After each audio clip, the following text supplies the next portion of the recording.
আসসালামু আলাইকুম। আশা করি সবাই ভালো আছেন। এই ভিডিওটি যে যেখান থেকে দেখছেন, অবশ্যই সবাই ভিডিওটি যদি ভালো লাগে, কিছু কথা বলবো আমি, যদি ভালো লাগে অবশ্যই চ্যানেলটি সাবস্ক্রাইব করবেন, আমাদের পাশে থাকবেন, ভিডিওটি শেয়ার করবেন। এখন মূল কথা আছে, যদি কোনো মেয়ে ঘর থেকে বের হয়ে চলে যায়, একদিন দুই দিন এক সপ্তাহ পরে ফিরে আসলে সে মেয়ের নাম হয় সে একটা বেশ্যা।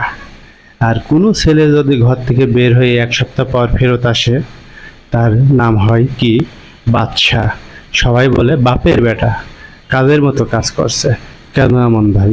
মেয়েরা গেলে নাম পড়বো বাদশা, কি ছেলেরা যদি চলে যায় নাম পড়বো বাচ্চা, আর মেয়েরা গেলে নাম পড়বো বেশ্যা? এ কথার উত্তর কি কারোর জানা আছে? কেন এমন বলতে পারেন? ভিডিওটি কথাগুলো যদি ভালো লাগে অবশ্যই চ্যানেলটি সাবস্ক্রাইব করবেন, ভিডিওটি শেয়ার করবেন। সবাই ভালো থাকেন, সুস্থ থাকেন। আল্লাহ হাফেজ।